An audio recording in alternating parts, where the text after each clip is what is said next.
Hello everyone, welcome to the channel Al Optimizer. So today we'll be tackling lead code question number 3463, which is check if digits are equal in string after operations. So this is basically follow-up question of this 3461 question, and the both question are the same, but the difference is in the constraints only. Okay, in this question we were doing n square, like we were doing the algorithm which takes this n square time complexity. So in this case, constraints of our s, like s dot length is from 3 to 10 raised to power 5. So यहाँ पे हम जब n square algorithm apply करना हम try करेंगे, so since it is 10 to the power 5, maximum complexity can go up to 10 to the power 10. So it would probably throw TLE. Okay. So we cannot do this in the n square complexity. So we have to think about some better optimization. So how we are going to do that? So see, let's just understand the question. See what we have to do. We have to do like see this is the element of particular array. We have to do like sum of all consecutive numbers, and we have to take sum of them after with modulo. So see, uh, when like up till when we have to do this, जब तक कि दो element last में बच जाए तब तक हमको ये करते रहना है, ठीक है? और जब दो एलिमेंट बच जाएंगे, so if the both elements left at the after at the end of the operation, if that both elements are same, then we would be probably returning true. Otherwise, we would return false. Okay, जैसे कि यहाँ पे दो आ गया तो return true कर देंगे. यहाँ पे एक और दो आ गया, रिटर्न फॉल्स करेंगे, ठीक है? तो देखिए, जब यहाँ पे हम फॉर एग्जांपल हम पांच एलिमेंट्स लेते हैं, ठीक है? इन दोनों का सम यहाँ पे होगा, इन दोनों का सम यहाँ पे होगा, इन दोनों का सम हम लास्ट में भी मोड 10 ले सकते हैं, ठीक है? उसकी कोई दिक्कत नहीं है, क्योंकि समेशन में कोई ऐसी दिक्कत नहीं है कि लास्ट में लीजिए, ड्यूरिंग द ऑपरेशन लेते जाए, ठीक है? यहाँ तक करना है हमको. तो देखिए, हमको अभी ये समझना है कि ये वाला जो है, ये वाला जो एलिमेंट आएगा हमारा जो सारे ऑपरेशन के बाद, किन दो एलिमेंट्स के सम से आ रहा है. तो एक तो ये आ गया, एक तो ये आ गया, ठीक है? ये दो एलिमेंट्स के सम के थ्रू ये जनरेट हो रहा है, ठीक है? ये एलिमेंट किसके सम के थ्रू हो रहा है, एक ये कंट्रीब्यूट कर रहा है, यहाँ पे कंट्रीब्यूट कर रहा है, ठीक है? ये वाला जो है वो किन दोनों के से जनरेशन से आ रहा है, किन दोनों के अपने समेशन से आ रहा है, तो ये वाला एक ये वाला, ठीक है? तो यहाँ पे तो ऑलरेडी एक था ये इसका कॉन्ट्रीब्यूटर, तो यहाँ पे हम दो करेंगे, यहाँ पे एक करेंगे, ठीक है? अभी देखिए यहाँ पे ये वाला जो है किन दोनों के समेशन से आ रहा है, ये वाला और ये वाला, तो यहाँ पे इसका कंट्रीब्यूशन होगा, ये दो बार है, ठीक है? तो यहाँ पे दो बार दो, वन प्लस वन, और यहाँ पे since one is already there, so it would be one plus two, so it would become three, and यहाँ पे होगा टू, ठीक है? सेम ऐसे ही भी यहाँ पे वन, तो यहाँ पे वन आएगा, और यहाँ पे एक बार और होगा तो plus one, so it would become three. So see, 1 3 3 1. So let me just show you the Pascal's triangle. Okay, see, this is the Pascal's triangle. See, this is zeroth row, first row, second row, third row. Okay, so see, what we are finding 1 3 3 1. Suppose if the four elements are there in the array. Okay, so this would be like this, and the last two elements we will do operations up till only two elements left. Okay, so see, यहाँ पे से एक एक बार contribution करके, मतलब ये एक element और ये एक एलिमेंट, इन दोनों के सम से ये बनेगा. तो इस सम ये वाला जो एलिमेंट बन रहा है लास्ट वाला, उसके में किस किसका क्या बोलते हैं कंट्रीब्यूशन है, एक इसका एक इसका, ठीक है? अब ये जो बना है इसमें किसका किसका कंट्रीब्यूशन होगा, एक इसका, ये वाला होगा, इसमें किसका किसका होगा, किसका और एक इसका. Since one is already there, so इसका एक एक्स्ट्रा होगा, तो टू, तो 1 2 1. देखिए यहाँ पे क्या है, 1 3 3 1 1 2 1. तो देखिए क्या है ये, wait let me just change the colour. C 1 2 1 1 3 3 1. So we just have to recognize the pattern of this Pascal's triangle. Okay. After recognizing the pattern, what we have to do? See, then suppose if five elements are there. Okay. See, the five elements are there in this case. One, two, three, four, five elements are there. Okay. So what would be the row of Pascal triangle? This row, third row. Like we have to observe, like okay, in the initial stage, what we have to do? We have to just observe the things, like what is happening in our whole surrounding in this. So we have found that pascal triangle बन रहा है यहाँ पे. और एक दूसरी चीज हमको ये पता करनी है कि जैसे कि यहाँ पे पांच एलिमेंट है, तो कितनी हमारी कौन सी रो बन रही है पास्कल ट्राइंगल की, थर्ड रो बन रही है, ठीक है? जैसे कि यहाँ पे चार एलिमेंट है, so since we have recognise the pattern 4 - 2, तो second row would be there. So see, यहाँ पे सेकंड रो जो है वो बन रही है चार एलिमेंट पे, चार एलिमेंट पे यहाँ का सेकंड रो बन रही है पास्कल ट्राइंगल की. ओके, सो इससे हमको क्या पता चलता है, इसको हमको ये पता चल गया कि एक तो पास्कल ट्राइंगल बन रहा है यहाँ पे, और जितने भी एलिमेंट्स है उसकी -2 करेंगे तो उतनी रो बन जाएगी, ठीक है? अगर सेम जैसे देखिए इस एलिमेंट के लिए लेते तो यहाँ पे ऐसा बनता 1 3 3 1, तो ये वाले के लिए हम अगर कंसिडर करते सम, इससे फिर 1 इंटू ये करना है, 3 इंटू ये एलिमेंट मल्टीप्लाई करना है, 3 इंटू ये और 1 इंटू ये, इन सबको सम करते जाएंगे हम लोग। तो लास्ट में इस और मोड 10 ले लेंगे तो ये वैल्यू डायरेक्टली आ जाएगी, ठीक है। सेम इसी तरह से 1 इंटू ये एलिमेंट, 3 इंटू ये एलिमेंट, 3 इंटू एलिमेंट और 1 इंटू एलिमेंट, इन सबका सम करेंगे यहाँ पे जब हम, और मोड 10 ले लेंगे तो डायरेक्ट ये वैल्यू आ जाएगी, ठीक है। तो हमको बस वही फिर ये निकाल के हमको इक्वलाइज कर देना है। But we know that like हम जब फैक्टोरियल वो सब निकालेंगे यहाँ पे बाइनोमियल में, कॉम्बिनेशंस निकालने के लिए हम यूज करते हैं ना, जैसे सपोज करिए 15C3, 16 like 16C2. So we know that these factorials are a lot of big numbers, okay? So it cannot be stored in like even in a long it cannot be stored. So ये जो होगी बहुत big value होगी, बड़ी very very big. तो हम इसको निकाल के बाद में जो मोड 10 लेंगे वो फिजिबल नहीं है, ठीक है। पहले हम इसको कैलकुलेट करेंगे and after then we take mod, so it is not feasible, okay. Because computation करने के लिए ये बहुत ज़्यादा ही बड़ी वैल्यू होगी, तो ये हम कभी कंप्यूट करने में बहुत दिक्कत आएगी। छोटी वैल्यूज के लिए तो ठीक है, लेकिन जब हम देख रहे हैं कि कंसिस्टेंस जो हमारे 10⁵ तक जा रहे हैं, so it would become a lot of big numbers after computing this, so it is not feasible. So what we have to do, so we have to do like what we actually need in this question, that is what we have to like focus, okay। इसमें हमको compute तो करना नहीं, हमको mod 10 निकालना है, ठीक है। तो इसका कोई अल्टरनेटिव वे हो सकता है क्या? तो हाँ, एक तरीका हो सकता है क्या, एक लुकास थ्योरम करके है। If you don't actually know about this Lucas theorem, then you just have to go and you have to just explore for it, okay। That is the only way you can understand it, because I cannot teach you the whole Lucas theorem and its proof, because it would be like a hell lot of long of like video बहुत लंबी हो जाएगी, ठीक है। तो आप एक बार blogs पढ़ लीजिए किसी के, तो स्टेक ओवरफ्लो वगैरह के किसी के, या तो कोई यूट्यूब में अच्छी वीडियो देख लीजिए, ठीक है। सो मैं डायरेक्ट आपको कंक्लूजन दे देता हूँ कि what does this Lucas theorem से, ओके। सो सी, अभी हमको किसी एन सी के, मतलब ये जो है एन सी के का आपको पता है ना, एन सी के का फॉर्मूला ये होता है, let for the sake of remember, n factorial n minus k factorial and k factorial, okay। This is the formula for computing nck, okay। We can also write it as nck, okay। तो सी, अगर हमको ये nck दिया हुआ है और इसका हमको मॉड p फाइंड करना है, ठीक है। This Lucas theorem works for only what, only for prime numbers। Here this mod p, it should be prime number, it must be prime number, okay।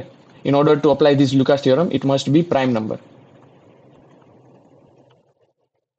सो हम किसी भी एन सी के का mod हम किसी भी प्राइम नंबर से लेना चाहे तो उसको हम क्या कर सकते हैं, पहले तो हम एन को, ये एन नंबर को हम उस बेस पी में लिखेंगे। जैसे कि यहाँ पे नॉर्मल जो है, जैसे कि हम लिखते हैं ना 130, तो ये कौन से बेस में है, ये बेस 10 में है, ठीक है। अगर हमको 5 को उसमें लिखना है, जैसे कि 5 को 4 को हमको लिखना है बाइनरी में बेस 2 में, तो हम क्या लिखेंगे 100 101।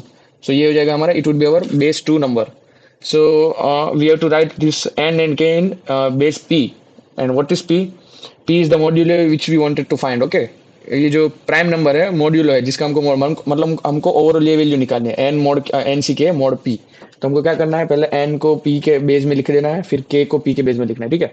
फिर इन दोनों का आपस में कॉम्बिनेशन लेना है, और after then we have to multiply all this combinations in, and after then we can directly take mod, okay. So see, example के साथ समझते, देखिए एग्जांपल, ठीक है।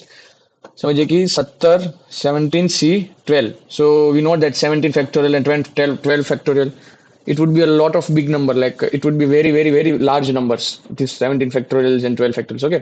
And we want to find its mode 5। So since 5 is prime number and we know Lucas theorem now, so how we are going to apply it? So see, first what we have to do, I've already written the base 5 in 17 representation of base 5, so it would be 3 2, okay। It is our n, and this is k. What would be our k? K is 2 and 2. These all numbers are in base 5 only, okay। And now what we have to do, we have to do like find the combinations of these and we have to multiply it। So 3C2, we have to do 3C2 multiply by 2C2, okay। So what it would be, it becomes 3C2 equals to 1 and 2C2 sorry, 3C2 equals to 3 and 2C2 equals to 1। And again after then we have to take mod with 5, so what it would be, it would be 3। So see, the answer of this would be 3। So without finding this 17 factorial and 12 factorial, we have directly found this modulo 5, okay, with the help of Lucas theorem। if you want to go in the details of Lucas theorem, you can check out the explanations which is present, which is already there in the YouTube. You can refer to many maths channel also, like many experienced professor, faculty, maths faculty has also explained the Lucas theorem in detail. So you can watch that also. But I don't think that it would be needed. Like we don't need this proof of Lucas theorem. We just have to remember the like final conclusion of Lucas theorem. Okay. सो ये final conclusion है क्या है, एक बार मैं repeat कर देता हूँ। देखिए यहाँ पे एन सी के दिया हुआ है और मोड कोई भी हमको मोड लेना है प्राइम नंबर से, ठीक है। तो हम क्या करेंगे, उसको पहले एन को उस वो जो नंबर होगा उसके बेस में लिख देंगे, के को भी लिख देंगे, फिर आपस में उसका कॉम्बिनेशन लेंगे, जैसे यहाँ के 3C2 एंड उसका मल्टीप्लाई करके लास्ट में मोड ले लेंगे, तो हमको ओवरऑल ये वैल्यू मिल जाएगी, ठीक है, जो हमको फाइंड करनी है, ठीक है। अब the question is how we are going to apply this Lucas theorem in our question. Okay, so see हमको ये पता चल गया ना कि हमको अभी ये वाला जैसे देखिए अभी जैसे हमको ये पता चल गया कि सपोज एस कोई स्ट्रिंग दी हुई है एस, ठीक है, उसकी लेंथ समझिए 10 है।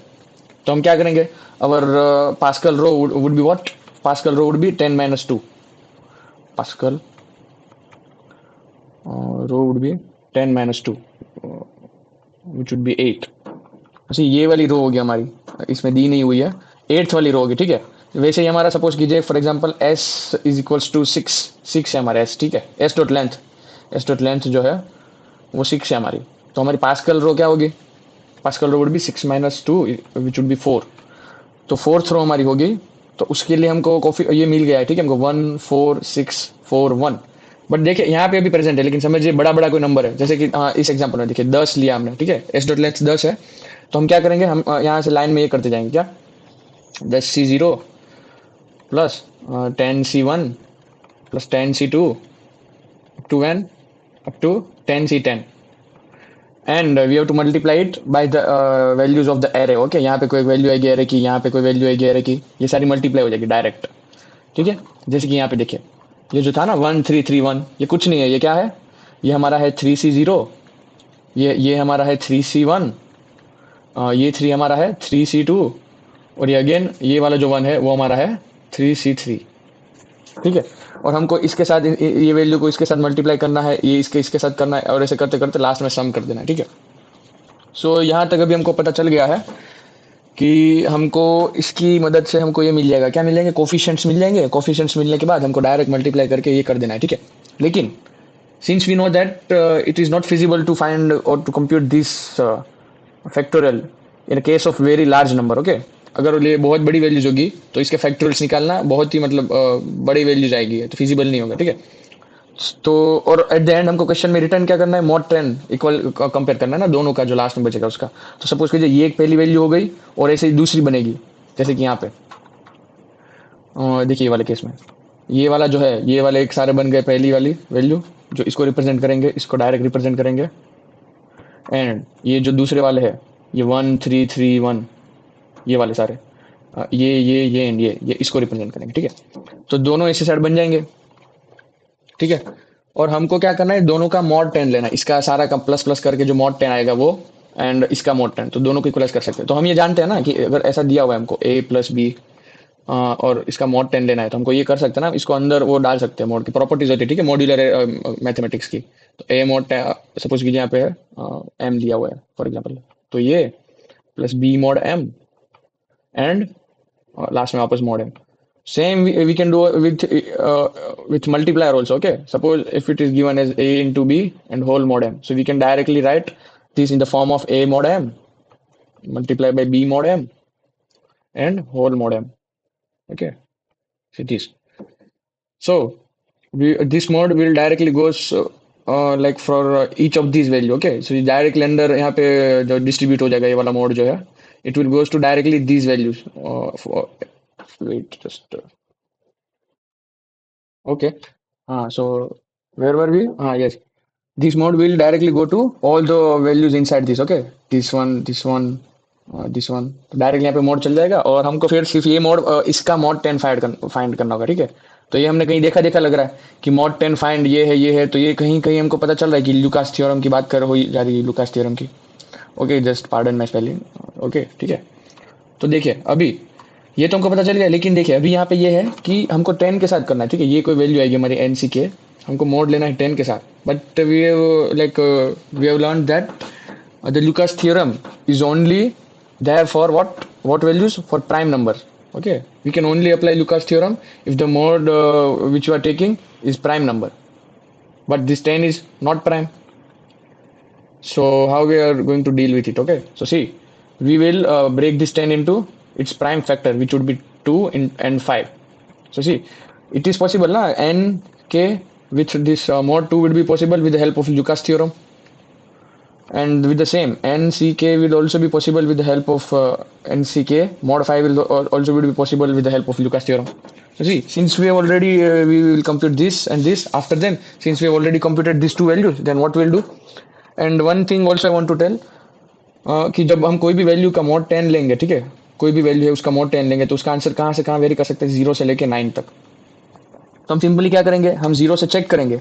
0 से पहली बार हम लेंगे मोड 0 का जो वैल्यू होगी इसका लेंगे, 0 से लेके 9 तक लूप चलाएंगे हम, या तो ट्रैवर्स करेंगे। फिर 0 का लेंगे एक बार पहली वैल्यू का, इसका मोड 2 के साथ लेंगे, तो क्या आ रहा है? इसका आ रहा है जैसे कि यहाँ पे देखिए, कोई वैल्यू होगी, इसकी कोई वैल्यू आएगी, ए इक्वल्स टू ये दे देता हूँ, बी इक्वल्स टू ये देता हूँ। तो ये अगर ए आ गई और 0 मोड 2 5 इक्वल्स टू बी आ गया, तो मतलब इस केस में तो नहीं आएगा, लेकिन अगर सपोज कीजिए कि 0 to 9 में कोई भी ऐसी वैल्यू आ गई हमारी, तो हम क्या करेंगे, वही वैल्यू को रिटर्न कर देंगे। वही वैल्यू हमारी मोड 10 की होगी। जैसे for example don't be confuse. See, suppose कीजिए कोई जो वैल्यू है वो 12 है, ठीक है। 12 जो है उसका मोड हम लेंगे किसके साथ? उसका मोड लेंगे 2 के साथ, तो वो कितना आएगा? वो आएगा 0। 12 का मोड लेंगे हम इसके साथ, किसके साथ? 5 के साथ, तो वो कितना है? वो 2 आएगा। तो सी, 12 का मोड इसके साथ ये आ रहा है, ठीक है, 0 और 2। लेकिन हमको अभी पता करना है कि वो 10 के साथ मोड क्या आएगा, ठीक है। हमको ये पता करना है कि 10 जो है, हमको डायरेक्ट पता करना है कि 10 के साथ जो है वो क्या मोड आएगा, ठीक है। तो हम अभी तो जानते हैं कि 12 के केस में 12 मोड 10 इक्वल्स टू 2 होगा, लेकिन सपोज कीजिए कोई बड़ी वैल्यू होगी, तब तो हम चेक कैसे करेंगे? हम स्टार्टिंग से ट्रैवर्स करना चालू करेंगे। 0 का मोड 2 के साथ 0 आएगा, ठीक है। 0 का मोड 5 क्या आएगा? 0 आएगा। तो यहाँ पे कंडीशन ब्रेक हो गई, तो नहीं, फिर आगे बढ़ेंगे। 1 मोड 2 क्या आएगा? 1 आएगा। तो यहाँ पे डायरेक्टली मैच नहीं हो रहा, तो आगे बढ़ेंगे। 2 मोड 2 क्या आएगा? 0 आएगा। हाँ, हो गया मैच। 2 मोड 5 क्या आएगा? 2 आएगा। ये भी मैच हो गया। तो 10 के साथ भी हमारा मोड क्या आएगा? 2। Since these two values already got matched, then our answer would be 2. Like it simply means that if we will do modulo with 10, then answer would be what? This value. So यहाँ पे जैसे कि suppose कीजिए कोई और number होता, let's example 13 होता, तो 13 का 2 के साथ क्या आता? 1 आता मोड्यूलो। 13 का 5 के साथ मोड क्या आता? 3 आता, ठीक है। तो हमको अगर चेक करना है, तो हमको पता है कि 13 का 10 के साथ मोड क्या आता है? वो भी 3 आता है। तो हम चेक करेंगे 0 के लिए, 1 के लिए, 2 के लिए, सबके लिए मैच नहीं होगा। जैसे 3 के लिए करेंगे हम, तो 3 मोड 2 क्या हो जाएगा? 1 हो जाएगा। 3 मोड 5 क्या हो जाएगा? 3 हो जाएगा। तो ये वैल्यू मैच कर गई हमारी इससे, तो हमारा आंसर क्या आ जाएगा? 3 आ जाएगा, ठीक है। लेट सपोज कीजिए अगर इस केस में, इस क्वेश्चन में तुमको 10 से दिया है, लेकिन अगर 13 से दिया होता तो हम क्या करते? 13 को पहले प्राइम फैक्टराइज हम फैक्टर में डिवाइड कर देते, विच would be what? 5 into 3 into 2, ठीक है। फिर कोई भी वैल्यू होती उसका पहले 5 के साथ मोड लेते, फिर लेते 3 के साथ, फिर लेते 2 के साथ। एंड सपोज कीजिए 30 जो है उसमें पॉसिबल वैल्यूज क्या क्या आ सकती है? कोई भी वैल्यू का हम मोड 30 लेते हैं, तो उसकी पॉसिबल वैल्यू आ सकती है 0 से लेकर 29 के बीच में। तो हम वापस वही पूरा ट्रैवर्स करेंगे, जो भी वैल्यू इन तीनों से सेम आ जाए उसको हम डायरेक्टली रिटर्न कर देंगे, ठीक है। वो वैल्यू हमारी 13 का मॉड्यूल होगी, ठीक है। तो ये सारी चीज़ें समझने के बाद let's go through the code. See, this is the main function of see this is the main function of has same digit. Okay, so what we are doing, uh, yes, see why it is not getting tick. Yes, see, so we are given with the string s, and sorry yaar. Hmm. See, string s is given here, and Pascal row, which would be, we have discussed already, length minus 2, which is already we can see, and sum 1 and sum 2 will be what? It would be like the ultimate values of our what the sum and sum 2 will be what? The last values which we need to compare, and after then only we have to return the answer whether there is sum 1 and sum 2 is equal or not. Okay, so it is the same. So see, uh, let's just take that example again. This is a 4 value example.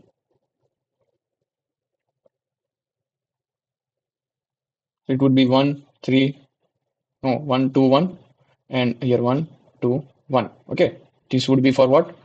This number, and this would be what for what? This number. So we need to calculate it. Okay. So we'll like go through from 0 to Pascal row. So it would be here to here. Total how many iterations?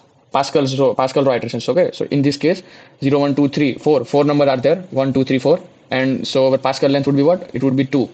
So we'll go from 0, 1, and 2. The three iterations will be there. Okay. 0 to greater or equal to Pascal row. And in each iteration, what we are doing, we are simply taking binomial mod 10 Pascal row into I. So see, our iterations would be what? 0, first iteration, and second one, this one, and another one is 2. Okay. So what we are doing, Pascal row into I. Pascal row is what? We have already find that Pascal row is our 2. So 2, 2C0, yes, 2C1, yes, 2C2, yes, this would be our coefficients. Coefficients, okay. This would be our nothing but coefficients, all these. It would be like 1, this would be 2, this would be 1. We can probably see it here, okay, 1 to 1. So we can directly, we are counting it here. We are like directly calculating here. But if it is a long, or if it is a very large number, then we would probably need needing the function binomial. Okay, we need to like define another function which would calculate these things, these coefficients. Okay, and just binomial mode हम function को बाद में समझेंगे. यहाँ तक समझ लीजिए कि हमको कोफिशिएंट्स निकाल के देगा, ये वाला कोफिशिएंट्स, ठीक है, मोड 10 के साथ. ऑफ कोर्स ये वाला जो कोफिशिएंट्स होगा एनसीके हमारा, वो मोड 10 के साथ ऑलरेडी हमको कंप्यूट करके देगा, वो हमने फंक्शन बना दिया है. उसके बाद हम क्या करेंगे, ये वाला एलिमेंट और इसके आगे वाला एलिमेंट देखिए, जैसे कि यहाँ पे 1 है तो इसका भी कोफिशिएंट 1 होगा दूसरे नंबर के लिए, इसका 2 है तो इसका भी 2 होगा दूसरे नंबर के लिए, इसका 1 है तो अगेन इसका 1 होगा, ऐसे सारे के लिए होगा. ठीक है, तो करंट 1 नंबर भी क्या होगा हमारा, it would B S of I minus 0. हम एस का वैल्यू से इसको हम इंटीजर में कन्वर्ट करें, ठीक है, कैरेक्टर को. और यहाँ पे भी सेम. और हमको क्या करना है, इन सब का समेशन लेते जाना है यहाँ से, प्लस प्लस ये इंटू ये प्लस ये इंटू ये प्लस ये इंटू ये, मतलब ये 1 इंटू ये नंबर. ठीक है, तो हम क्या करेंगे, sum 1 plus coefficient into current. Sum 1 जो ऑलरेडी प्रीवियस था प्लस कोफिशिएंट ये जो निकला है हमारा into current and whole modulo 10. Okay, ये हम लेते जाएंगे लास्ट तक. ठीक है, इतना समझ आ गया. अभी चलते हैं बायनोमियल मोड फंक्शन पे. See, binomial function, mode function, what we are doing, in order to use the Pascal's theorem, we need to factorize this 10 into their prime factors, which would be 2 and this what 5. Okay, let me just yes, where to is the okay video is running. So see, okay, understand this. हमको 10 को किसमें prime factor में इसको categorise करना पड़ेगा in order to use the Lucas theorem. Okay, after then suppose this mode 2 and mode 5 we already found the binomial mode 2 and binomial mode 5. सो एनसीके जो है इसका हमने पहले मोड 5 पता कर लिया और एनसीके का मोड 2 पता कर लिया. ठीक है, और उसके बाद हम क्या करेंगे, जैसे मैंने बोला था 0 से लेकर 10 तक ट्रैवर्स करेंगे, क्योंकि मोड 10 की वैल्यू जो है वो 0 से लेकर 9 तक आ सकती है. तो लेस देन 9 है और less than 10, so it would be less than equal to 9. तो 0 से लेकर 9 तक हम ट्रैवर्स करके हम चेक कर रहे हैं कि आई मोड 2 अगर हो गया और आई मोड 5 इक्वल टू मोड 5 हो गया तो डायरेक्टली वही रिटर्न कर देंगे. ठीक है, और बायनोमियल मोड 2 हम कैसे कर रहे हैं, देखिए जैसे देखिए ये अगर बाइनरी नंबर है कोई बेस 2, तो इसमें तो दो ही केस आ सकते हैं ना, या तो 0 या तो 1, 0 या तो 1. तो सपोज करिए अगर कोई नंबर 1 है यहाँ पे, तो 1C1 क्या होगा, वो हमारा 1 होगा, और 1C0 क्या होगा, वो भी हमारा 1 होगा. तो हम सारे वैल्यूज को अगर मल्टीप्लाई करते गए तो लास्ट में हमारा 1 ही होगा. ठीक है, अगर कोई भी एक वैल्यू 0 आ गई, 0 कब आएगी, जब ये एनसीके में ये एन जो है जब छोटा होगा के से, तब आएगा हमारा 0. तो हम डायरेक्टली ये क्या कर रहे हैं, देखिए के अगर बड़ा है यहाँ पे एन छोटा है तो डायरेक्ट रिटर्न 0 कर देंगे, क्योंकि ऐसा होगा ना, जैसे देखिए फॉर एग्जांपल ये कोई वैल्यू है बाइनरी में और ये कोई वैल्यू है 0 1 0. ठीक है, ये बाइनरी में है 5 और ये है 2. तो हम इसका अगर एनसीआर करेंगे हम, तब हम इसका लेंगे, इसका सबका लेंगे, तो 1C0 1 होगा, 0 इसको डायरेक्टली 0 लिखना पड़ेगा हमको, क्योंकि ये जो है 0C1 पॉसिबल ही नहीं है ना, तो डायरेक्टली 0 लिखेंगे और अगेन ये 1 होगा, तो ओवरऑल ये 1 हो जाएगा, अरे 0 हो जाएगा. ठीक है, तो ऐसे करके हम डायरेक्टली यहाँ पे चेक कर रहे हैं कि के अगर ये वाला जो वैल्यू है वो बड़ी है तो डायरेक्टली रिटर्न 0 करेंगे. और ये हम सिंपली इसको राइट शिफ्ट कर रहे हैं. ठीक है, अगर हमको सिंपली जानना है कि इसका मोड 2 क्या आएगा तो डायरेक्टली 0 ही आएगा. जैसे देखिए 5C2 क्या होगा, 5C2 इसका हो जाएगा 5 फैक्टोरियल डिवाइड में 2 factorial and 3 factorial. So 5 into 4 into this would be getting cancelled. 10 mod 2, which we already know that it is 0, nothing but 0. Okay, let me just clear the mess.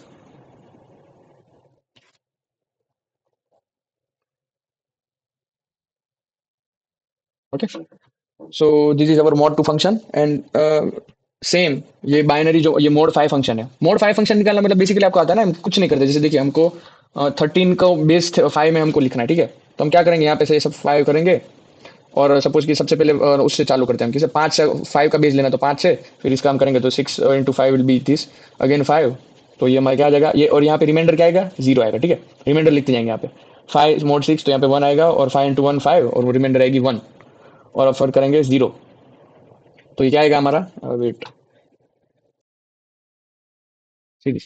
Okay, so again 1, so this would be our what, this will be our representation of 13 in base 5, 1 1 0 1 5 25. So directly we can see that for 25 plus 5 13. Okay, 30.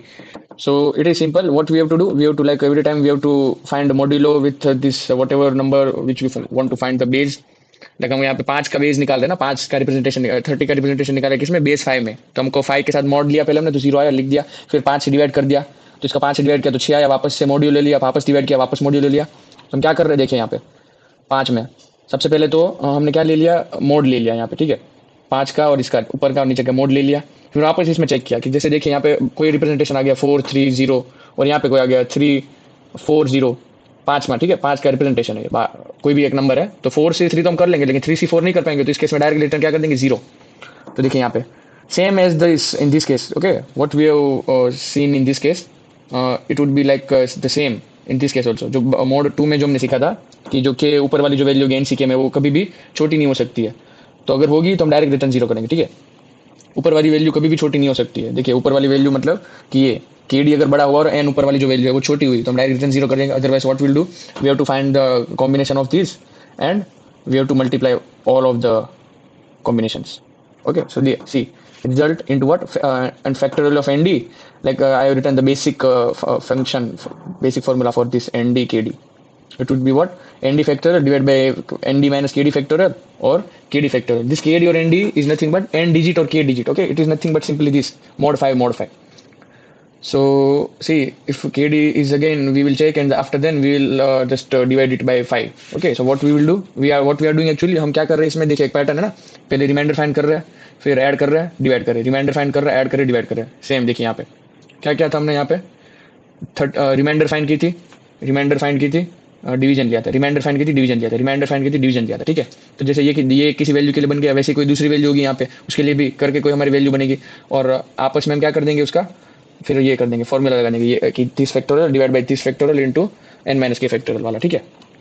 तो बस यही है, एक बार आप देख लीजिए, यही है नॉर्मली। हमको ये फंक्शन आपको समझ में आ गया, फिर ये तो बस हेल्पिंग फंक्शन है। देखिए mod 10 mod 2 और mod 5 निकालने के लिए, लुकास थ्योरम अप्लाई करने के लिए मेन तो यही फंक्शन है सारे। So don't just get upset if you are not able to solve this question, क्योंकि हार्ड क्वेश्चन है। अगर कोई पहले से लुकास थ्योरम नहीं जानता है तो उसके लिए हार्ड होगा। मैंने भी पढ़ा था लुकास थ्योरम इसके पहले, तो आप एक बार गो थ्रू हो लेना, एक बार होल क्वेश्चन स्टेटमेंट से, प्रॉब्लम स्टेटमेंट से, एक बार लुकास थ्योरम से, and if you find any difficulty then please rewatch the video again. I am quite sure that you will be able to understand the whole concept. Okay, thank you, happy coding, see you guys. Okay.